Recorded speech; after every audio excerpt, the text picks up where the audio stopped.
नमस्कार, बहुत स्वागत है आप सभी का। आपके साथ मैं हूं ममता तिवारी। शुरुआत इस बुलेटिन की कर लेते हैं। केंद्र सरकार ने साफ कर दिया है कि एससी एसटी को आरक्षण देने के मामले में क्रीमी लेयर का कोई प्रावधान नहीं है। पीएम मोदी की अध्यक्षता में शुक्रवार को कैबिनेट की बैठक हुई, जिसमें एससी एसटी आरक्षण पर सुप्रीम कोर्ट के फैसले पर विस्तार से चर्चा की गई। इस बैठक के बाद केंद्रीय मंत्री अश्विनी वैष्णव ने जानकारी दी कि एससी एसटी के आरक्षण में किसी तरह का बदलाव नहीं होगा।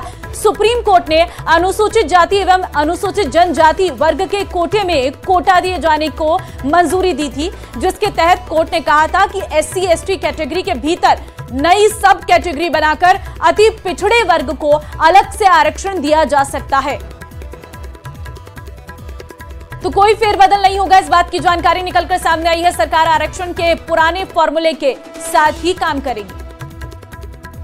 एनडीए सरकार बाबा साहेब अंबेडकर जी के बनाए संविधान के प्रावधानों के प्रति प्रतिबद्ध है, संकल्पबद्ध है। बाबा साहेब अंबेडकर जी के संविधान के अनुसार एससी और एसटी के रिजर्वेशन में क्रीमी लेयर का कोई प्रावधान नहीं है। कैबिनेट का सुविचारित मत है, वेल थॉट थ्रू डिसीजन है कि बाबा साहेब अंबेडकर के संविधान के अनुसार ही एससी और एसटी का रिजर्वेशन की व्यवस्था होनी चाहिए। तो एससी एसटी आरक्षण में नहीं होगा फेरबदल, ये साफ तौर पर अश्विनी वैष्णव को आप कहते हुए सुन रहे थे। कैबिनेट सुप्रीम कोर्ट के फैसले में से सहमत नहीं है। इससे पहले शुक्रवार को बीजेपी के एससी एसटी सांसदों के प्रतिनिधिमंडल ने पीएम मोदी से मुलाकात की थी, और इस मुलाकात में भी पीएम मोदी ने साफ कर दिया कि एससी एसटी आरक्षण में कोई बदलाव नहीं होगा। बीजेपी ने एससी एसटी सांसदों ने पीएम मोदी को इसे लेकर एक ज्ञापन भी सौंपा था। तो कोई बदलाव नहीं होगा, ये स्पष्ट कर दिया गया है प्रधानमंत्री की ओर से। का जो विषय है ये एसटी एससी पे लागू नहीं होना चाहिए, यह हमारे ज्ञापन का मुख्य जो अंश था। प्रधानमंत्री जी ने भी इसको स्वीकार किया कि संविधान संबद्ध ये क्रिमिनल लागू नहीं होना चाहिए। ये उनने भी इस बात को कहा, एसटी एससी पे नहीं लागू होना चाहिए, ये स्पष्ट उनका था। प्रधानमंत्री जी को एक मेमोरेंडम दिया है, उस मेमोरेंडम में सुप्रीम कोर्ट के कुछ जजों के द्वारा एक व्यक्तिगत राय के रूप में एससी रिजर्वेशन का जो क्रीमी लेयर का विषय लाया गया है, वो संज्ञान माननीय प्रधानमंत्री जी के में हम लोग लेके आए हैं। और माननीय प्रधानमंत्री जी ने आश्वासन दिया है कि वो जो उनका राय है वो व्यक्तिगत राय है, उसका किसी भी एससी वर्ग के क्रीमी लेयर के जो व्यक्ति हैं, जो एससी समुदाय के हमारे भाई हैं, उनके रिजर्वेशन पर कोई भी फर्क नहीं पड़ेगा। विपक्ष राज्यसभा सभापति के खिलाफ महाभियोग प्रस्ताव लाने पर विचार कर रहा है। सूत्रों का दावा है कि अगले सत्र में सभापति धनखड़ के खिलाफ विपक्ष महाभियोग प्रस्ताव ला सकता है। दावा है कि सभापति के खिलाफ आर्टिकल 67 के तहत महाभियोग प्रस्ताव लाया जाएगा, जिसके लिए 50 राज्यसभा सांसदों के हस्ताक्षर की जरूरत है। फिलहाल 49 राज्यसभा सांसदों के हस्ताक्षर हो चुके हैं। आपको बता दें कि राज्यसभा में कार्यवाही के दौरान जया बच्चन और खरगे की सभापति धनखड़ से बहस हो गई। मामला इतना बढ़ गया कि जया बच्चन के साथ सोनिया गांधी सहित तमाम विपक्षी सांसदों में वॉकआउट कर दिया, और सदन से बाहर आकर जया बच्चन ने सभापति की भाषा पर सवाल उठाकर माफी की मांग कर दी। जहां एक तरफ सत्ता पक्ष जया बच्चन और विपक्ष से माफी की मांग कर रहा, वहीं विपक्ष महाभियोग प्रस्ताव लाने पर विचार कर रहा। इस बीच दोनों सदन अगले सत्र के लिए स्थगित कर दिया गया।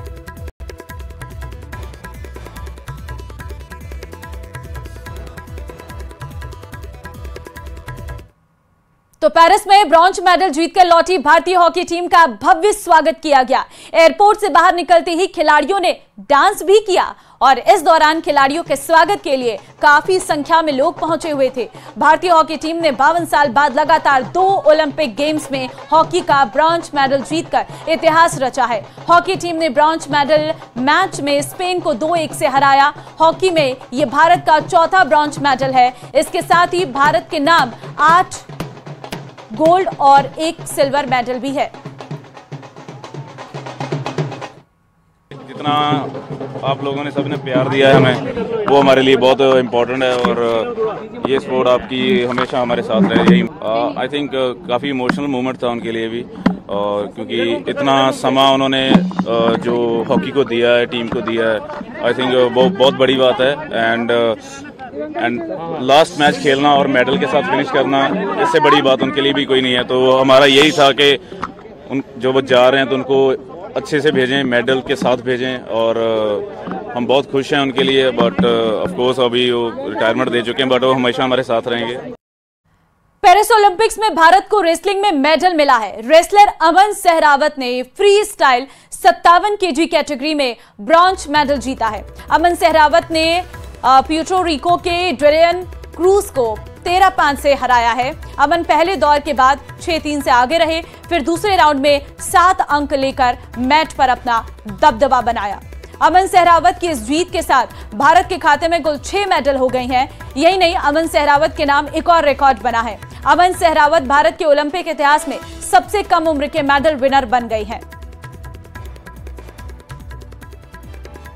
आज बहुत बढ़िया लग रहा है। तो मन खुद ने विश्वास नहीं हो रहा कि 3-4 दिन तो मन भी समझ में लगे भाई तेने मेडल जीते लिया आखिर में ओलंपिक में। बस यही सोच के आए थे कि भाई पहले तो 2 मिनट नंबर नहीं देना किसी का।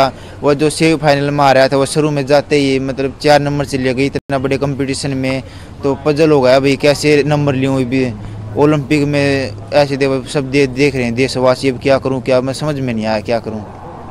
बिल्कुल, लेकिन हम ये सुन रहे हैं कि ये मेडल पहनने के बावजूद भी आपके अंदर खुशी नहीं है, आप बिल्कुल स्वर्ण पदक की ही उम्मीद लगाए बैठे थे, ऐसा नहीं? ऐसी कोई उम्मीद तो लगाए बैठे थे, खुशी तो है पर अंदर से है बहुत। पेरिस ओलंपिक्स में आज भारत को एक और पदक की उम्मीद है। ये उम्मीद भारतीय पहलवान ऋतिका हुड्डा से है, जो फ्री स्टाइल 76 किलोग्राम के प्री क्वार्टर फाइनल से अपने अभियान की शुरुआत करेंगी। ऋतिका का अंतिम 16 दौर में सामना हंगरी की बेर्नाडेट नागी से होगा। इस मुकाबले में ऋतिका जीतती हैं तो आज ही वो क्वार्टर फाइनल और सेमीफाइनल मुकाबला खेलेंगी। सेमीफाइनल जीतने पर वो देश के लिए पदक ला सकती हैं।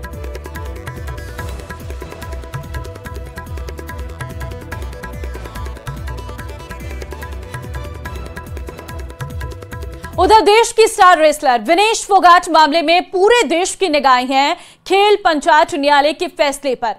विनेश फोगाट की CAS में सुनवाई और उसके फैसले का बेसब्री से इंतजार किया जा रहा है।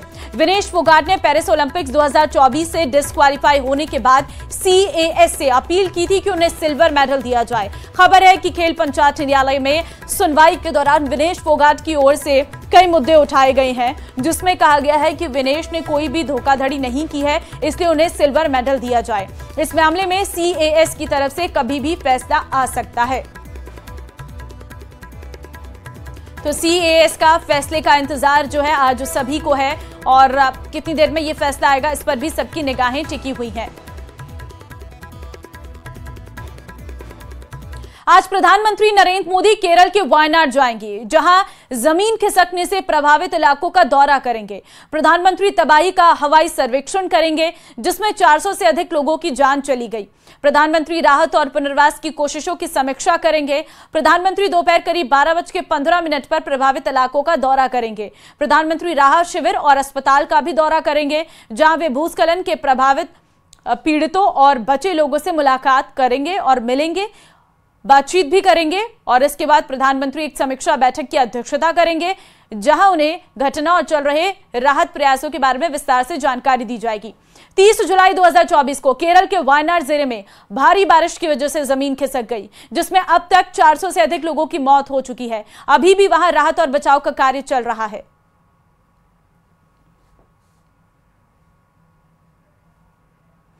और देश के कई राज्यों में रहने वाले लोग इस वक्त भारी बारिश और बाढ़ की मार से परेशान हैं। दिल्ली, उत्तर प्रदेश, उत्तराखंड समेत कई राज्यों से डराने वाली तस्वीरें आ रही हैं। दिल्ली में तो कुछ ही घंटे की बारिश में कई इलाकों में पानी इकट्ठा हो गया, जबकि उत्तराखंड के अल्मोड़ा में बरसाती नाले की चपेट में गाड़ी आ गई। वहीं उत्तराखंड के चंपावत में भी एक बरसाती नाले की चपेट में गाड़ी आ गई, जबकि बलिया में भारी बारिश और बाढ़ से हालात दयनीय हो गए हैं। 4 तस्वीरें दिल्ली और उत्तराखंड के अल्मोड़ा और चंपावत की तस्वीर आपको दिखा रहे हैं, साथ ही बलिया की भी तस्वीर है जहां पर आसमानी आफत ने किस तरीके से कहर बरपाया हुआ है वो आप साफ तौर पर देख सकते हैं। दिल्ली में पानी भर जाने से लोग नाव चलाते हुए नजर आ रहे हैं। तो ये हाल है राजधानी दिल्ली के, जहां पर पानी इस कदर भर गया है। केदारनाथ हाईवे पर जो है जगहों पर स्लाइडिंग जोन खतरे का सबक बने हुए हैं।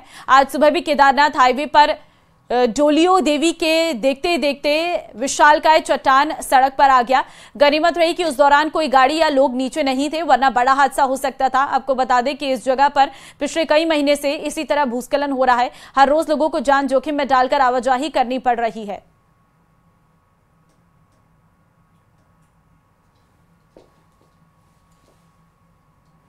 बात बद्रीनाथ हाईवे की कर लेते हैं, जहां पर भारी बारिश के बाद एक बार फिर से यह हाईवे बंद हो गया है।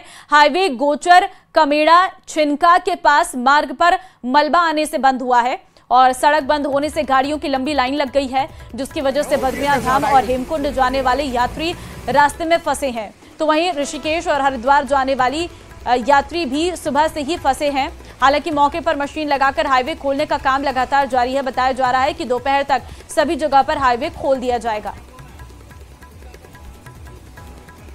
तो केदारनाथ, बद्रीनाथ, ये सभी हाईवे जो हैं वो पूरी तरीके से बंद हैं। डोलिया देवी के पास लैंडस्लाइड होने से रास्ते जो हैं वो बंद कर दिए गए हैं। हालांकि मलबा हटाने का कार्य जो है वो लगातार किया जा रहा है और बताया जा रहा है कि जल्द ही मलबा जो है वो हटा लिया जाएगा। तो हाईवे बंद होने से जाम जो है वो लग गया है। तस्वीरें हम आपको दिखा रहे हैं जहां पर जेसीबी की मदद से जो है मलबा उठाने का कार्य किया जा रहा है और जिसके चलते रास्तों को खोलकर एक बार फिर से आवागमन जो है वो सुचारू रूप से चल पाएगा। तस्वीरें आपके सामने देखिए, भयानक रास्ते हैं और काफ़ी मुश्किलों का सामना यहाँ पर लोगों को करना पड़ रहा है। और क्योंकि रास्ते में पत्थर आ जाने से, मलबा आ जाने से एक छोर से दूसरे छोर लोग नहीं जा पा रहे हैं, जिसके चलते काफ़ी दिक्कतों का सामना लोगों को करना पड़ रहा है। तो काफ़ी दिक्कतें यहाँ पर लोगों को देखनी पड़ रही हैं, जिसके चलते रास्ते बंद हो गए हैं और रास्ते बंद हो जाने से लोगों को काफ़ी दिक्कतों का सामना करना पड़ रहा है और जो ज़रूरी सामान है वो लोगों को नहीं मिल पा रहा है, जिसके चलते भी लोग परेशान हैं। तस्वीरें हम आपको दिखा रहे हैं।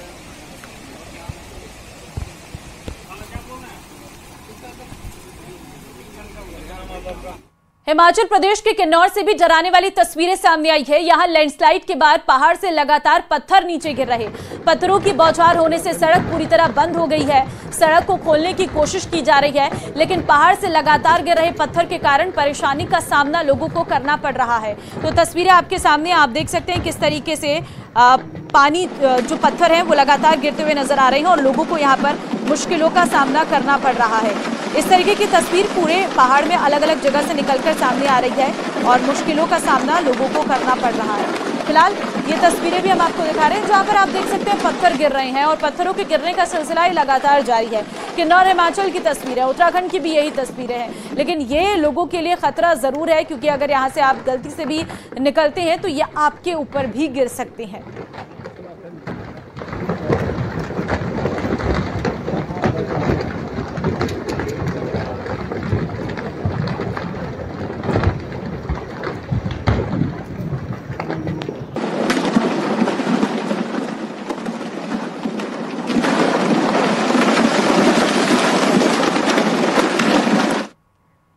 यूपी के कई जिलों में लगातार हो रही बारिश ने बाढ़ के हालात बना दिए हैं। वाराणसी में गंगा किनारे के सारे घाट जलमग्न हो गई हैं। बलिया में निचली बस्तियों में बाढ़ का पानी पहुंचा है, जहां लोगों के घरों में बाढ़ का पानी भर गया है। प्रयागराज में मंदिरों में और आसपास के निचले इलाकों में हर तरफ पानी ही पानी नजर आ रहा है। कानपुर में भी गंगा नदी उफान पर है। ये रिपोर्ट देखिए।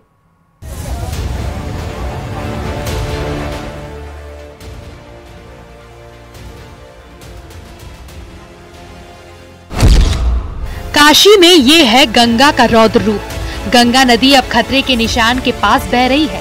वरुणा नदी में भी पानी लगातार बढ़ रहा है। घाटों के संपर्क रास्तों से टूट चुके हैं। जल पुलिस घाट किनारे मुस्तैद हो गई है। लोगों को पानी के पास जाने के लिए मना किया जा रहा है। बाढ़ में पीएम मोदी का ड्रीम प्रोजेक्ट नमो घाट भी काफी हद तक डूब गया। नमस्कार वाली आकृतियां आधे से ज्यादा गंगा में समा गई। कुछ दिन पहले ही गंगा में नौकायन और क्रूज का संचालन भी बंद किया जा चुका है।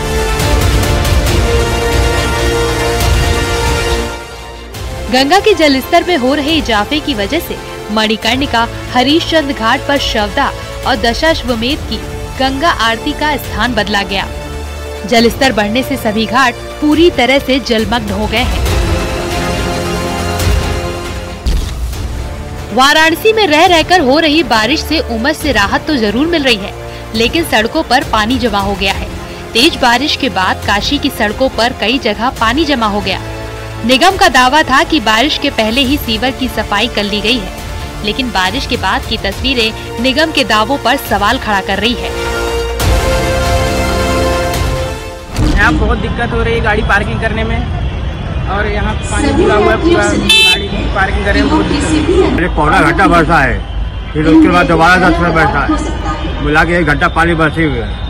तो कितनी स्टेशन में पानी जमा लग रहा है? पूरा जल जमा हो गया है। देखिए गाड़ी बलिया में भी नगर पालिका के महावीर घाट में हर तरफ पानी ही नजर आ रहा है। गायत्री मंदिर के चारों तरफ बसी कॉलोनी में बाढ़ का पानी आ गया है। गंगा नदी का जलस्तर बढ़ने से लोगों के घरों के अंदर भी पानी चला गया, जिसके चलते लोग अपने घरों में सामान को छत पर रखने को मजबूर हो गए हैं। स्थानीय लोगों का कहना है कि उन्हें प्रशासन से कुछ खास मदद नहीं मिल पा रही है। अभी तो नहीं घुसा, लेकिन हमको कल तक आशा है कि जो है सबके कोई भी घर नहीं बचेगा, सारा घर डूब जाएगा। कई घरों में पानी घुस चुका है। जो नीचे है सर वो डूब गया है, और जो अभी 1 फुट तो 1.5 फुट ऊपर पे है घर, कल डूब जाएगा, कोई बचेगा नहीं। सामान को कहाँ लेके जा रहे हैं? अब सामान जैसे तैसे कहीं भी आदमी रखेगा, जहाँ ठेया मिल जाएगा वहाँ रख देगा। प्रशासन के लोग देखने आए कि आखिर ये पानी अभी तक कोई व्यवस्था नहीं मिला है। और सबसे बड़ी चीज, कभी नाव भी चलता है तो हमेशा लोगों को पैसा देना पड़ता है। चित्रकूट में लगातार 2 दिनों से हो रही झमाझम बारिश के चलते बरदहा नदी में बाढ़ आ गई। बाढ़ से करीब 6 गाँवों का आवागमन पूरी तरह ठप हो गया है। अचानक नदी का जलस्तर बढ़ने से कई लोग नदी के दोनों तरफ फंसे हुए हैं। अब वहाँ पहुँच नहीं पा रहे, नदी बाढ़ी है, स्कूल तो यहाँ है नहीं, वो पढ़ रहे हैं मानिकपुर में, वहाँ रह रहे हैं। तबीयत खराब होने के बाद कहाँ जाते हैं आप लोग? अब कहाँ जाएंगे यहाँ से? अब तो कोई जाए वो है ही नहीं है, जाएंगे तो डबौरा जाएंगे, जाओ कोई काम है नहीं। बता रहे हैं उधर भी बढ़ा है ना, डबौरा कैसे जाएंगे? हाँ तो भाई उधर बाढ़ी है तो कहीं नहीं जा पाएंगे, यहीं रहेंगे। नदी का पानी चेक डैम के ऊपर से बह रहा है। नदी का बहाव इतना तेज है कि कोई भी नदी को पार नहीं कर सकता। नदी का वेग इतना तेज है कि लोग नदी को पार करने की हिम्मत नहीं जुटा पा रहे। ऐसे में बीमार शख्स को उचित इलाज भी नहीं मिल पा रहा है। लोगों की मांग है कि शासन प्रशासन की ओर से जो लोग बीमार हैं उनके लिए कुछ खास इंतजाम जरूर करवाए जाएं। मैडम है, बीमार है, इनको हॉस्पिटल ले जाना है, न उधर पन्ना साइड से जो है उतारे नदी, न इधर से उतारे। अब बताइए ले जाए तो ले जाए, कहाँ ले जाए? बड़ी आफत में पड़ा हूँ, कुछ समझ में नहीं आता, बड़ी मुसीबत हूँ, क्या बताऊँ। भगवान मालिक है हम लोगों के लिए। कोई सुविधा नहीं है, कोई सुविधा नहीं है प्रधान जी। अब बताओ मैं करूँ तो करूँ क्या? अब ऊपरे वाला सहारा है, बाकी कुछ नहीं। कोई डॉक्टर वैद्य यहाँ है नहीं, कोई डॉक्टर नहीं है, कोई नहीं है प्रधान जी। अब बताओ बच्चे हैं, मैडम है, तो माता राम है हमारी, खड़े हैं 4 बजे समय। लखीमपुर खीरी में शारदा नदी का जलस्तर तेजी से बढ़ रहा है। नदी में पानी का बहाव इतना तेज है कि किनारों से कटान होना शुरू हो गया है। बिजवा ब्लॉक के नयापुर गांव के पास शारदा नदी में गांव के बाहर बना दुर्गा माता का मंदिर और एक मकान देखते ही देखते शारदा नदी में समा गया। लखीमपुर खीरी में नयापुरवा गांव में ही एक मकान भी नदी में समा गया। देखते ही देखते नदी का जलस्तर बढ़ा और उसके किनारे बनाया गया मकान पलक झपकते ही नदी में समा गया। नदी में मंदिर और मकान समाने का वीडियो सोशल मीडिया पर वायरल हो रहा है। ग्रामीणों का आरोप है कि प्रशासन की तरफ से कोई ठोस मदद नहीं की गई। वहीं गांव की जमीन लगातार नदी में समा रही है। नदी के कटान से अब तक सैकड़ों एकड़ खेती की जमीन नदी में समा चुकी है।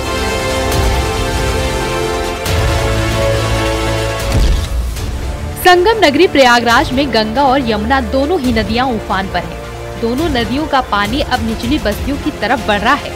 बाढ़ के पानी ने संगम के आसपास स्थित कई मठ मंदिरों और आश्रमों को भी अपनी आगोश में ले लिया है। प्रयागराज में ड्रोन कैमरे से ली गई तस्वीरों से साफ है कि पानी कितनी तेजी से आसपास की जगहों पर बढ़ रहा है। संगम किनारे स्थित लेटे हनुमान जी के मंदिर के पूरे परिसर में बाढ़ का पानी दाखिल हो चुका है। मंदिर परिसर में जिस सड़क पर गाड़ियां चलती थी, वहां कई फीट तक पानी जमा हो चुका है। एहतियातन मंदिर के कपाट बंद कर दिए गए हैं। बावजूद इसके बड़ी संख्या में श्रद्धालु गहरे पानी में होते हुए मंदिर तक पहुंचकर बजरंग बली के दर्शन कर रहे हैं। संगम किनारे हर जगह पानी दिखाई दे रहा है। ड्रोन कैमरे से ली गई तस्वीरों से साफ है कि कैसे नदी का पानी लगातार बढ़ता जा रहा है। जहां कभी सड़कों पर गाड़ियां चला करती थी, अब उन सड़कों पर नाव चल रही है। एनडीआरएफ और एसडीआरएफ की टीम लगातार गंगा और यमुना की नदी में गश्त कर रही है, ताकि किसी भी प्रकार की दुर्घटना न हो सके। न्यूज़ 18 के लिए ब्यूरो रिपोर्ट।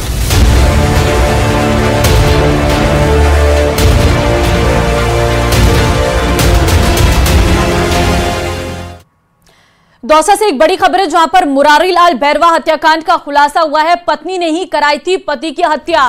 प्रेमी संग रची थी पति की हत्या की साजिश। आरोपी किसनता और प्रेमी बाबूलाल मीणा गिरफ्तार कर लिए गए हैं। बड़ी खबर, मुरारी लाल बैरवा हत्याकांड का खुलासा यहां पर हुआ है। आपको जानकारी दे दें कि पत्नी ने ही पति की हत्या कराई थी। ये बड़ी अपडेट निकलकर सामने आई है। प्रेमी संग रची थी पति की हत्या की साजिश। आपको बता दें,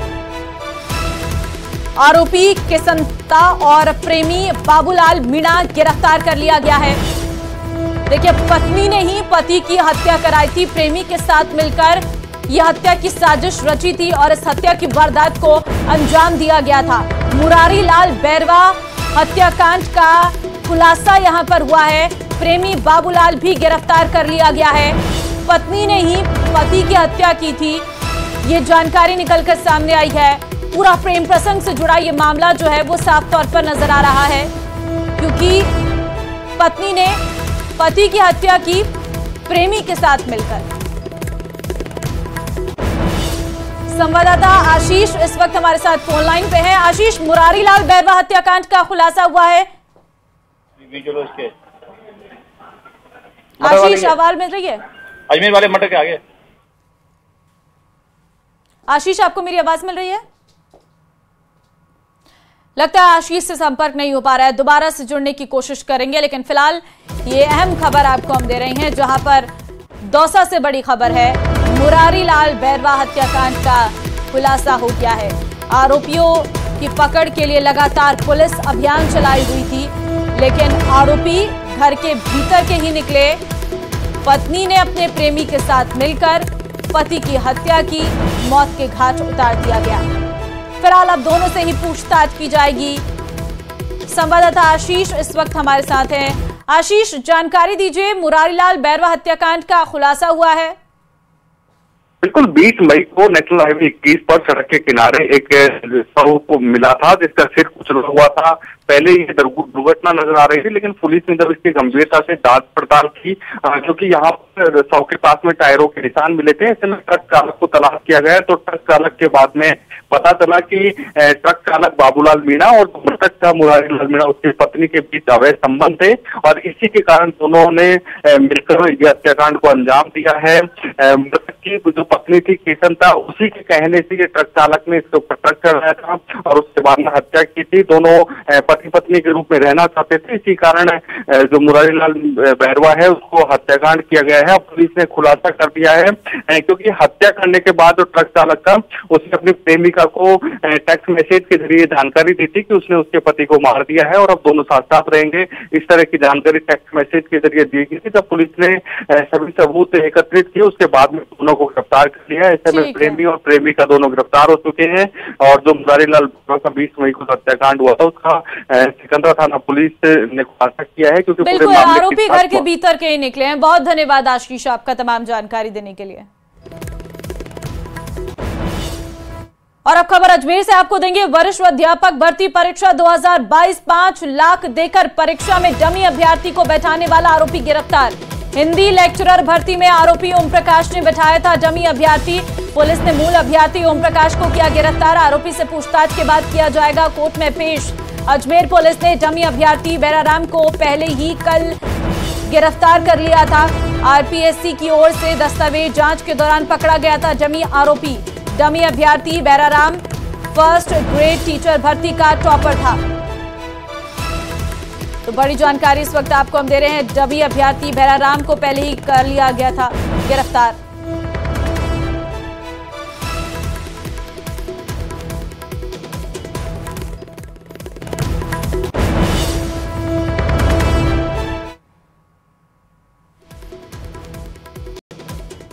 और चलिए इस बुलेटिन में फिलहाल के लिए बस इतना ही। आगे आप देखिए 100 गांव 100 खबर। नमस्कार।